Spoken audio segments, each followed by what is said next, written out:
विश्व में कोरोना महामारी ने इस समय हाहाकार मचाया हुआ है। इस महामारी से हमारा देश भारत भी अछूता नहीं रहा है। इसकी दूसरी लहर ने तो हमारे देश की जैसे स्थिति ही खराब कर दी। लगातार बढ़ते संक्रमण के पीछे कई वजह बताई जा रही हैं। इस बीच WHO की भी एक टिप्पणी सामने आई है। WHO की ताजा अपडेट में भारत में कोरोना वायरस की दूसरी लहर और इसके बढ़ते संक्रमण के पीछे एक अहम वजह बताई गई है। विश्व स्वास्थ्य संगठन ने कहा है कि भारत में हालात की हालिया समीक्षा में पाया गया कि देश में कोविड-19 संक्रमण में तेजी के कई कारण हैं, जिसमें यहां होने वाले धार्मिक आयोजनों व राजनीतिक इवेंट्स की भी अहम भागीदारी रही। WHO द्वारा बुधवार को प्रकाशित कोविड-19 साप्ताहिक अपडेट के अनुसार कोरोना वायरस का वेरिएंट सबसे पहले भारत में ही चिन्हित किया गया।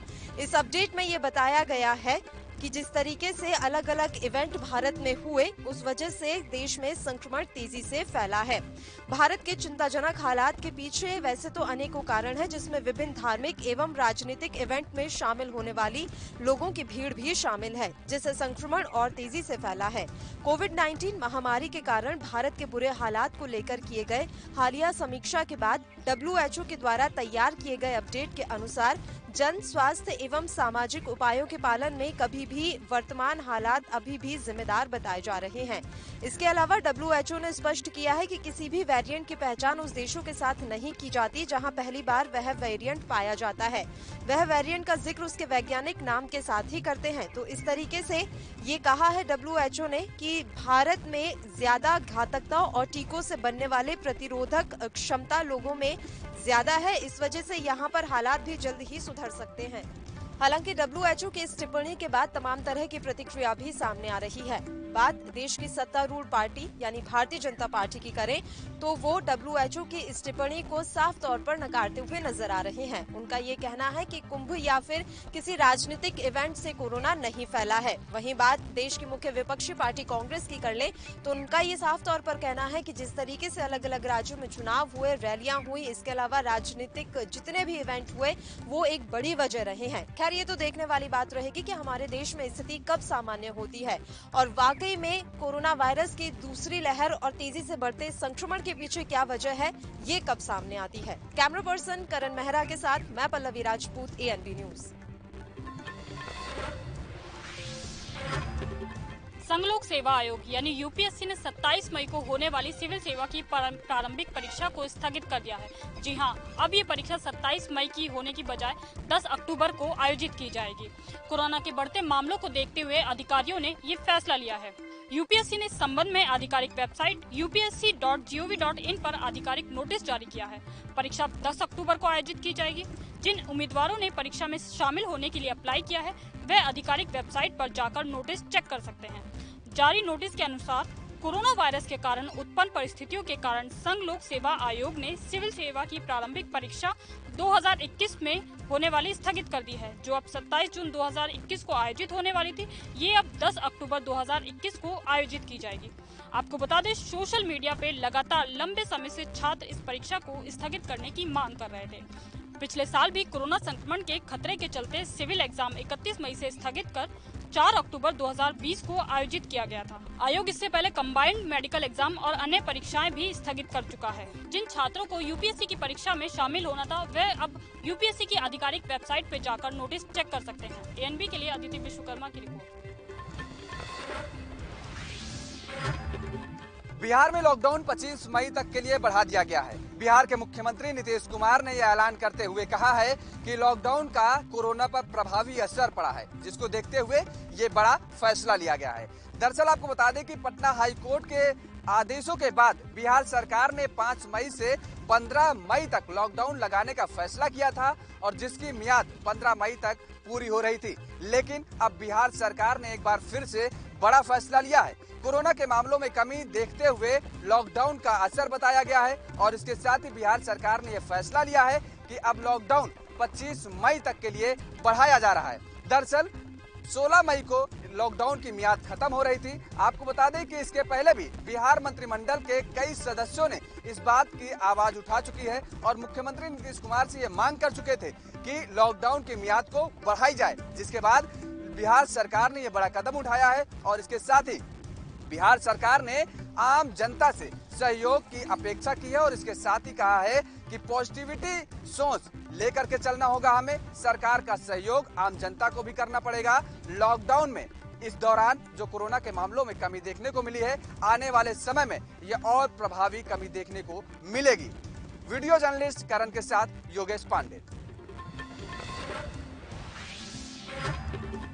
इजराइल ने गाजा पट्टी में अपने सैन्य हमले तेज कर दिए हैं। इस हमले के कारण हमास के 10 शीर्ष चरमपंथियों की मौत हो गई है और इस हवाई हमले में कई इमारतें जमींदोज हो गई है। जहां हमास के लोग रहते थे, वहां से इस्लामी उग्रवादी समूह ने पीछे हटने का कोई संकेत नहीं दिया है और उसने इजराइल शहरों पे सैकड़ों रॉकेट दागे हैं। गाजा के उग्रवादी दिन भर इजराइल पर रॉकेट दागते रहे हैं। गाजा के समीप दक्षिण समुदाय में जनजीवन ठप हो गया है। गाजा के स्वास्थ्य मंत्रालय ने बताया कि 65 फिलिस्तीनियों की मौत हो गई है, जिसमें 16 बच्चे और 5 महिलाएं शामिल हैं। वहीं इजराइल के समर्थन में अमेरिका के विदेश मंत्री एंटनी जे ब्लिंकन ने नेतन्याहू से इजराइल के अपनी रक्षा करने के अधिकार का समर्थन करने का आह्वान किया है और कहा है कि तनाव खत्म करने की कोशिश के तहत एक वरिष्ठ राजनयिक को भेज रहे हैं। वहीं आपको बता दें, महज 3 दिन में दोनों के बीच की लड़ाई ने 2014 के उस विध्वंसक युद्ध के याद दिला दी है जो 50 दिनों तक चला था। इस लड़ाई ने इजराइल में दशकों बाद भयावह यहूदी अरब हिंसा को जन्म दिया है। कैमरामैन हरपाल के साथ ममता शर्मा, ANB न्यूज। आदित्यनाथ आज मथुरा पहुंचे और उन्होंने वेटरनरी विश्वविद्यालय में अधिकारियों के साथ बैठक की और बैठक करने के बाद सभी मथुरा वृंदावन में कोविड सेंटरों का निरीक्षण किया। वहीं संक्रमित लोगों से उन्होंने बातचीत की। जिस तरह पूरे देश में और पूरे उत्तर प्रदेश में जिस तरह कोरोना महामारी फैल रही है, उसको देखने के लिए आज उत्तर प्रदेश के CM योगी आदित्यनाथ मथुरा पहुंचे और अधिकारियों के साथ बैठक की। जिस तरह अधिकारियों के द्वारा मुख्यमंत्री आगमन को लेकर सभी तैयारियां पूर्ण कर ली गई थी और भारी मात्रा में सुरक्षा व्यवस्था के कड़े इंतजाम किए गए थे। आगरा मंडल सहित जनपद के और अधिकारी मौजूद रहे और सबसे बातचीत की। वहीं लोगों से अपील भी की कि वो 2 गज की दूरी बनाएं, मास्क लगाएं। कोरोना से बचने का एक यही इलाज है। मथुरा से रिंकू शर्मा, ANB न्यूज। के अंदर कहीं ना कहीं ऑक्सीजन को लेकर और वैक्सीन को लेकर कहीं ना कहीं जद्दोजहद चल रही है और कहीं सरकार निरंतर कोशिश कर रही है, मगर वो कोशिश कहीं ना कहीं धरातल पर बात करें तो धरातल पर साबित नहीं हो पाई। मगर जिस तरीके से अब कहीं ना कहीं ऑक्सीजन की लेकर कहीं ना कहीं दिक्कतें आ रही हैं अस्पतालों के अंदर, अभी तक ऑक्सीजन नहीं है। मगर आर्यन फाउंडेशन की तरफ से एक बस दी गई है जो साउथ दिल्ली की तरफ से दी गई है। ऑक्सीजन है, इसके अंदर ऑक्सीजन कंटेनर लगे हुए हैं और लगातार कोशिश यही की जाएगी। झूठ बोलें, कितने ड्रामे करें, अब वो कोई भी बात कहते हैं जनता को उनका विश्वास नहीं। पहले उन्होंने इसी ऑक्सीजन के नाम पर दिल्ली की जनता को मूर्ख बनाया, मरने के लिए छोड़ दिया और साथ ही साथ केंद्र सरकार द्वारा दी गई ऑक्सीजन को अपने मंत्री और विधायकों के माध्यम से कालाबाजारी की, जमाखोरी की, जिसका खामियाजा दिल्ली की जनता को भुगतना पड़ा। दिल्ली की जनता कभी केजरीवाल को माफ नहीं करेगी। जैसी हरकतें इन्होंने की हैं, जमाखोरी इनके विधायकों ने की, इनके मंत्रियों ने की, दवाइयों की कालाबाजारी की है। इन्हें ऐसा लगा कि कोरोना महामारी आई है तो ऐसा लगा कि हम लोगों की सेवा कर रहे थे, ये कालाबाजारी करा रहे थे, ये जमाखोरी कर रहे थे। जबकि ऐसे समय में सरकार का काम होता है कि लोगों की मदद करना। जो लोग होम क्वारंटाइन के अंदर है उनको ऑक्सीजन मिल सके, मगर कहीं ना कहीं बस के अंदर आना होगा। हर सीट पर ऑक्सीजन कंटेनर लगे हुए हैं। हम दिखाने की कोशिश करेंगे किस तरीके से ये सारा प्रक्रिया चलाई जा रही है। हम दिखाने की कोशिश करते हैं। आइए जरा इसके अंदर कितनी सुविधाएँ हैं, कितनी बस के अंदर कितनी सुविधाएँ दी गई हैं।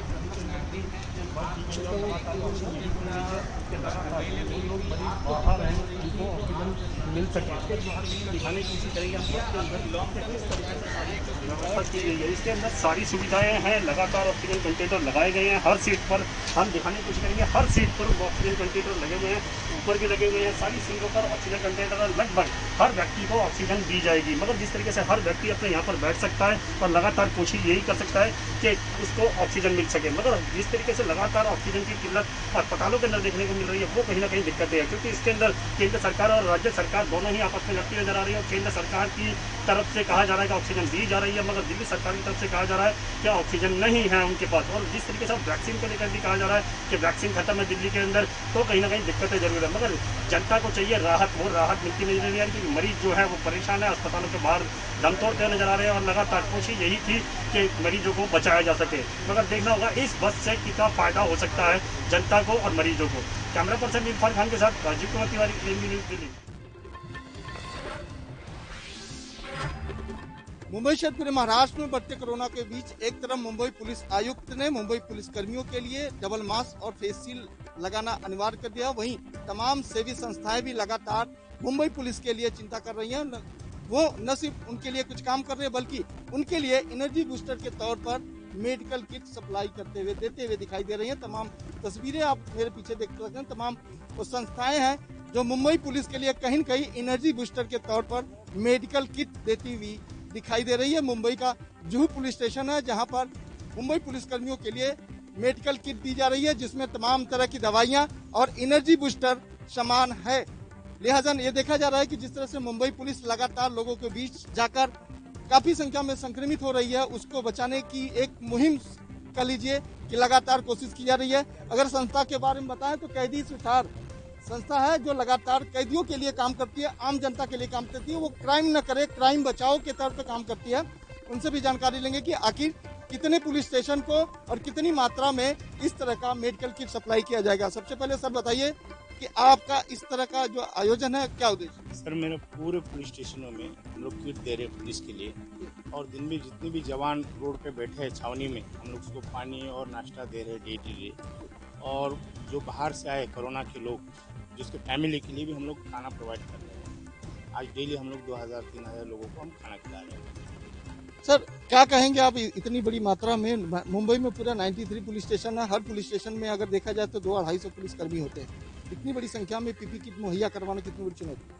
कोई मुश्किल नहीं है। देखो ऐसा है कि अभी रोटरी ले लो, जैसे अभी राव साहब के साथ 20,000 कार्यकर्ता जुड़े हुए हैं, तो रोटरी के साथ में 6,500 कॉर्पोरेट जुड़े हुए हैं। उनका CSR फंड होता है, तो जो हमारी सुरक्षा कर रहे हैं और उसके बारे में नहीं सोचे तो गलत बात है।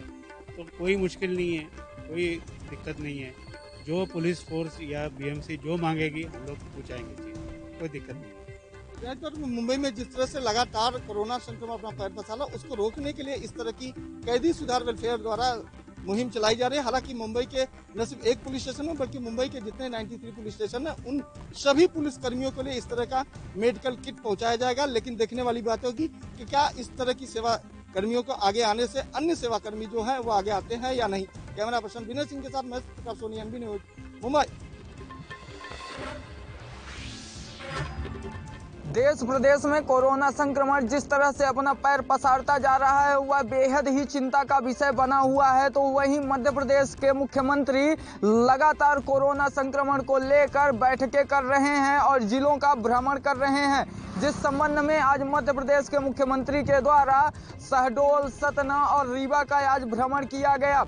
आपको बता दें कि मध्य प्रदेश के मुख्यमंत्री शिवराज सिंह चौहान आज दोपहर रीवा पहुंचे। पहले तो वह सैनिक स्कूल गए और वहां से वह विधानसभा अध्यक्ष गिरीश गौतम के साथ रीवा कलेक्ट्रेट कार्यालय पहुंचे, जहां पर रीवा संभाग के प्रशासनिक अधिकारियों के साथ वह क्राइसिस मैनेजमेंट की मीटिंग बुलाई गई, जहां पर उन्होंने अधिकारियों को संबोधित किया और बढ़ते कोरोना संक्रमण को लेकर चिंताएं व्यक्त की। हालांकि कोरोना संक्रमण की चैन कैसी तोड़ी जा सके, इसको लेकर भी आज क्राइसिस मैनेजमेंट कमेटी की बैठक में डिसाइड किया गया है। कोरोना संक्रमण के जो परसेंटेज हैं वह बढ़ते ही रहेंगे और कंट्रोल नहीं होते हैं तो लॉकडाउन पर किसी भी प्रकार से छूट नहीं दी जाएगी और जनता कर्फ्यू और तेजी के साथ लागू किया जाएगा। हालांकि इस दौरान उन्होंने सभी लोगों से यह अपील की है कि सभी लोग कोविड-19 के नियमों का पालन करें और जनता कर्फ्यू को पूर्ण करने में प्रशासन का सहयोग दें, शासन का सहयोग दें, जिससे कि कोरोना संक्रमण की चैन तोड़ी जा सके। एएनबी न्यूज के साथ संवाददाता विजय त्रिपाठी, रीवा।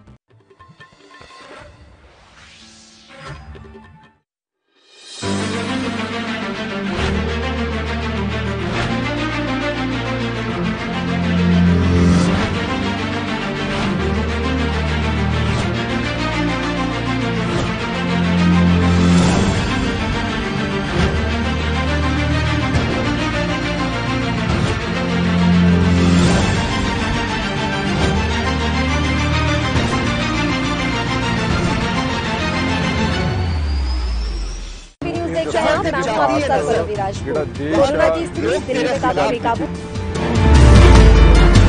खबरनामा, खबर से असर तक शाम 5 बजे सिर्फ ANB न्यूज पर।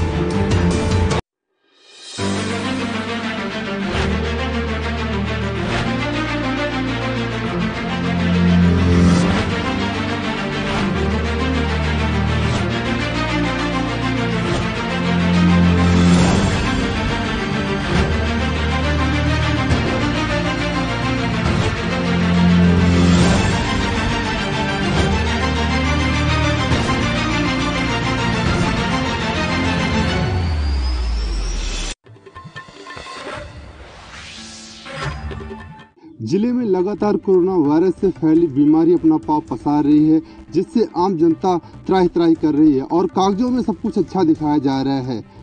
अभी बीते 24 घंटों में अमेठी जनपद में 211 लोग कोरोना पॉजिटिव आए हैं। ऐसे में कुल आंकड़ा बढ़कर 1442 हो गया है। वहीं पर कुल संक्रमितों की संख्या 8879 हो गई है। ऐसे में मौत का आंकड़ा भी 100 पहुंच गया है। इसी के साथ जिले में दवाएं और ऑक्सीजन प्रचुर मात्रा में है। गांव-गांव सैनिटाइज हो रहा है। घर घर पहुंचकर स्वास्थ्यकर्मी टीम और उनकी टीम जो है जांच कर रही है और लक्षण आ रहे मरीजों को कोरोना किट उपलब्ध करा रही है। लेकिन वास्तविकता कुछ और ही है। अभी कुछ दिन पहले 2 दिन पहले जो है अमेठी जिले के सामुदायिक स्वास्थ्य केंद्र के अंतर्गत संग्रामपुर गांव में वहां पे जो है ग्रामीणों की हकीकत हमने दिखाई थी, जिसमें ये दिखाई पड़ा था कि वहां पे स्वास्थ्यकर्मी नहीं जाते हैं और कई तो ऐसे थे जिनकी जांच हुई ही नहीं और वो कोरोना पॉजिटिव आ गए। कुछ जगहों पे जांच के नाम पर जो है सिर्फ लिखा पढ़ी हो गई और कुछ का जो है बिना जांच कराए ही पॉजिटिव आ गया। ऐसे ही कई चीज़ें वहाँ पे आई, जिसका जो है वहाँ पे जो है कोरोना जांच के नाम पर एक बड़ा खेल दिखाई पड़ा और जिस पर जिला प्रशासन ने इसका खंडन किया और कहा कि यह सत्य से परे है। लेकिन आज उसी जनपद के हम सामुदायिक स्वास्थ्य केंद्र जामो के अंतर्गत ग्राम सभा घाटमपुर की जमीनी हकीकत आपको बताएंगे, जहाँ पर 3 दिनों के अंदर सर्दी, खांसी, जुकाम और बुखार और सांस फूलने से ऐसे लगभग 6 लोगों की मौत हो गई है, जिससे पूरा गांव सदमे में है। और ऐसे में अभी तक कोई भी वहां पे जांच नहीं हुई है, किसी प्रकार की दवा का वितरण नहीं हुआ, सैनिटाइजेशन नहीं हुआ और स्वास्थ्य विभाग की पूरी लापरवाही दिखाई पड़ रही है। वहां पे अभी भी कोई भी टीम वहां पे नहीं गई है। ऐसे में किस प्रकार से वो ग्रामीण डर के माहौल में जी रहे हैं, ये यहाँ के ग्रामीणों के द्वारा खुद ही सुना जा सकता है। यही कि यहाँ पे सही स्वास्थ्य विभाग को पहुँचना चाहिए और उसका परीक्षण करना चाहिए। परीक्षण और पूरे गांव का सैनिटाइजेशन और फॉगिंग होनी चाहिए, जिससे कि जो हमारे गांव में सहमे हुए लोग हैं वो थोड़ा सा उससे ऊपर आ सकें और उनके मन का डर जो है वो खत्म हो सके। अभी तक किसी प्रकार का मेडिकल परीक्षण किसी का किया गया है? यहाँ पे अभी तक कोई भी मेडिकल परीक्षण नहीं किया गया है। फिलहाल अब ये देखने वाली बात होगी कि खबर के बाद क्या असर पड़ता है, क्या प्रशासन जगता है और ऐसे में ग्रामीणों की जांच कराई जाती है या सिर्फ कागजों पर ही लिखा पड़ी होती है। कैमरा में संजय यादव के साथ Rajkumar Jaiswal, ANB news, Amethi. Lockdown के काफी समय के बाद धर्म नगरी अयोध्या में शराब के ठेके को खोलने के लिए आदेश दे दिए गए हैं, जो कि सुबह 10 बजे से शाम 7 बजे तक शराब प्रेमियों के लिए ठेका खोल दिया गया है। अयोध्या जनपद के DM अनुज कुमार झा ने सभी ठेकेदारों को निर्देशित करते हुए कहा कि कोविड नियमों का पालन करते हुए ठेका खोला जाए और शराब प्रेमियों के लिए सर्किल बनाई जाए। वहीं ठेका खुलने के बाद जो सड़क पर यात्रा कर रहे हैं, उनका कहना है कि कोरोना काल के चलते जिस तरीके से सभी रेस्टोरेंट और ढाबा को बंद कर दिया गया है, लोगों को खाने पीने में समस्या उत्पन्न हो रही है। क्या जो शराब का ठेका खोला गया है उससे कोरोना का खतरा नहीं है? क्या वहां पर कोरोना के प्रोटोकॉल का उल्लंघन नहीं होगा? जिस तरीके से उत्तर प्रदेश में कल कई जिलों में ठेके खोल दिए गए थे और वहां पर ऐसी तस्वीरें नजर आई थी कि वहां पर कोरोना काल की धज्जियां उड़ाई जा रही थी। अब देखने वाली बात होगी कि धर्म नगरी अयोध्या में दिन दिन कैसी तस्वीरें नजर आएंगी। वीडियो पर्सन मोहित के साथ Gaurav Mishra, ANB news channel Ayodhya.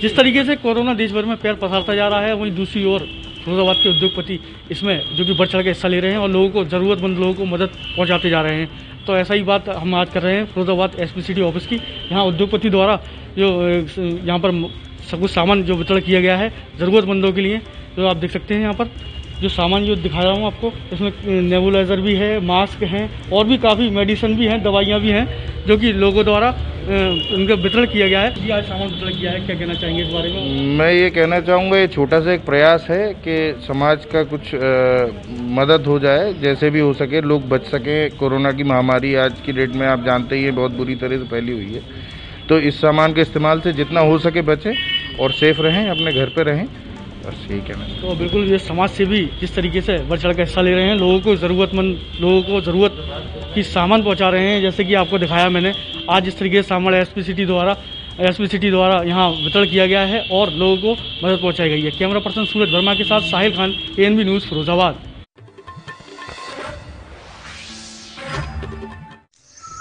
आज जम्मू कश्मीर में ईद उल फितर का त्यौहार मनाया जा रहा है, लेकिन कहीं ना कहीं ये फीका है क्योंकि कोरोना की मार इस पर पड़ी है। और इस वक्त हम जम्मू की ईदगाह पे मौजूद है और आप देख सकते हैं यहाँ पर ये नमाजियों से गुलजार रहने वाली ईदगाह का नज़ारा है। ये ग्राउंड पूरी तरह से खाली पड़ा हुआ है क्योंकि कोरोना के चलते जो सरकार की तरफ से लॉकडाउन लगाया गया उसको लेकर यहाँ पर कोई नमाजी जो है वो नहीं पहुँच पाया है। और इस वक्त हमारे साथ यहाँ पर ईदगाह के मौलाना जो हैं वो मौजूद हैं। आपका वेलकम है सर। कहा जाए तो आज जिस तरह से ईद उल फितर है यहाँ कोई नहीं पहुँचा है, क्या कहेंगे इसके लिए? बिस्मिल्लाहिर्रहमानिर्रहीम। यकीनी तौर पर यहाँ पर आज नमाज नहीं हुई, इसका हमें एहसास भी है और दिल के अंदर एक दुख और दर्द भी है, क्योंकि इस मौके पर सिर्फ जम्मू शहर के नहीं बल्कि अतराफ़ के और इधर उधर गाँव से भी बहुत दूर दूर से लोग यहाँ पर आते थे और ईद की नमाज अदा करते थे। लेकिन आज कोरोना की वजह से और लॉकडाउन की वजह से यहाँ पर नहीं पहुँच पाए, जिसका हमें बहुत दुख भी है और इसका एहसास भी है। सर, जिस तरह से कहा जाए कि ईद की नमाज आज अदा नहीं हुई है, सरकार की तरफ से कई तरह की SOPs जो हैं वो लगाई गई हैं, तो आप क्या कहेंगे? आज नमाज जो पढ़ी गई उसमें क्या मांगते हैं आप? एक तो ये कि SOPs की वजह से या लॉकडाउन की वजह से हम यहाँ नमाज नहीं पढ़ पाए, तो हम ये नहीं कहेंगे कि ये कोई जुल्म या ज़्यादती हुई है, बल्कि ये तो एक ज़रूरत थी और ज़रूरत की वजह से पूरे रमज़ान में हम लोगों ने बहुत SOPs का ख्याल करते हुए नमाज़ें पढ़ी है। तो इस मौके पर भी SOPs का ही ख्याल रखते हुए और ख्याल रखना ज़रूरी था, इस वजह से ईदगाह में हम नमाज नहीं पढ़ी। तो मसाजिद के अंदर बड़ी हो या छोटी हो, मसाजिद के अंदर नमाज पढ़ी गई, तो वहाँ पर हमने अल्लाह की बारगाह में ये दुआ की कि अल्लाह जल्द से जल्द हमें इस कोरोना की मुहलिक बीमारी से निजात दे दे और पूरी दुनिया में जितने इंसान बस रहे हैं हर इंसान को इससे निजात मिल जाए।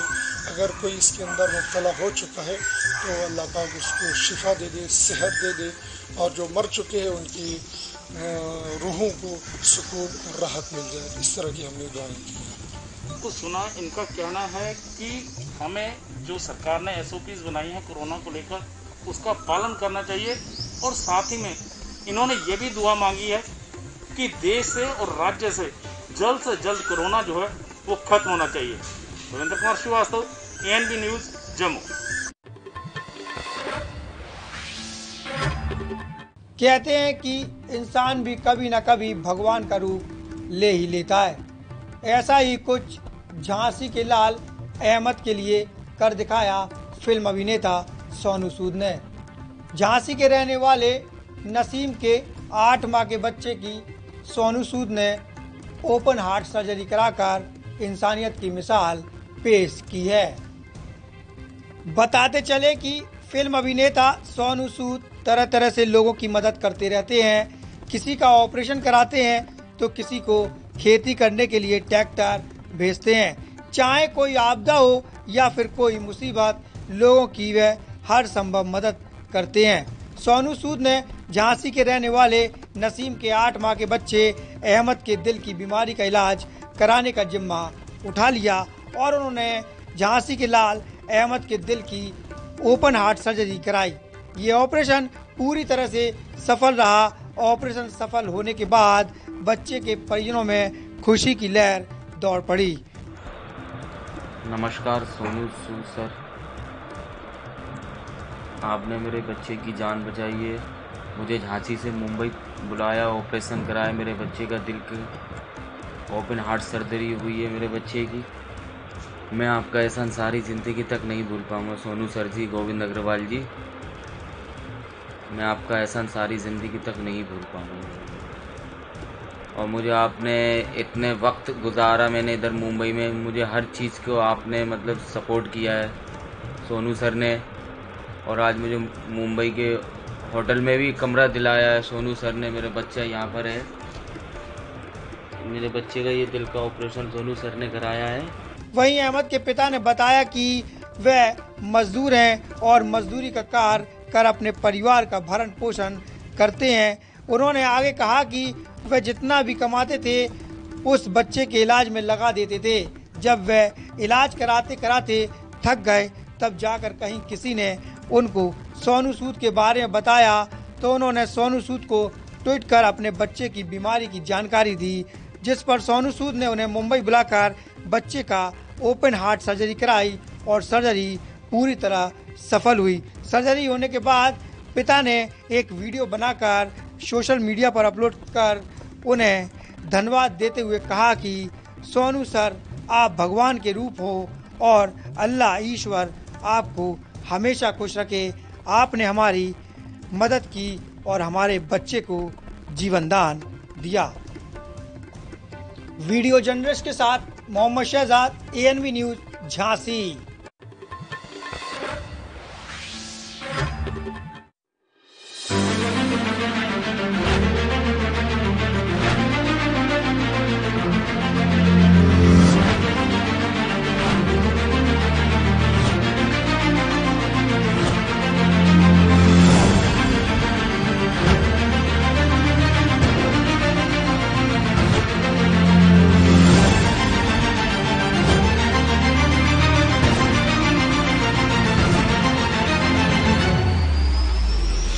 कोविड-19 ਟੀਕਾਕਰਨ ਸੁਰੱਖਿਅਤ ਹੈ। ਆਪਣੀ ਨੇੜਲੇ ਸਰਕਾਰੀ ਅਤੇ ਪ੍ਰਾਈਵੇਟ ਟੀਕਾਕਰਨ ਕੇਂਦਰ ਦਾ ਪਤਾ ਲਾਉਣ ਲਈ www.cowin.gov.in/home ਤੇ ਲੌਗਇਨ ਕਰੋ ਅਤੇ ਟੀਕਾਕਰਨ ਨਾਲ ਜੁੜੇ ਨੰਬਰ, ਜਗ੍ਹਾ ਅਤੇ ਹੋਰ ਸੂਚਨਾਵਾਂ ਬਾਰੇ ਜਾਣਕਾਰੀ ਹਾਸਲ ਕਰੋ। ਟੀਕਾ ਲਗਾਓ, ਪਰਿਵਾਰ ਬਚਾਓ। ਪੰਜਾਬ ਸਰਕਾਰ ਵੱਲੋਂ ਜਨਹਿਤ ਵਿੱਚ ਜਾਰੀ।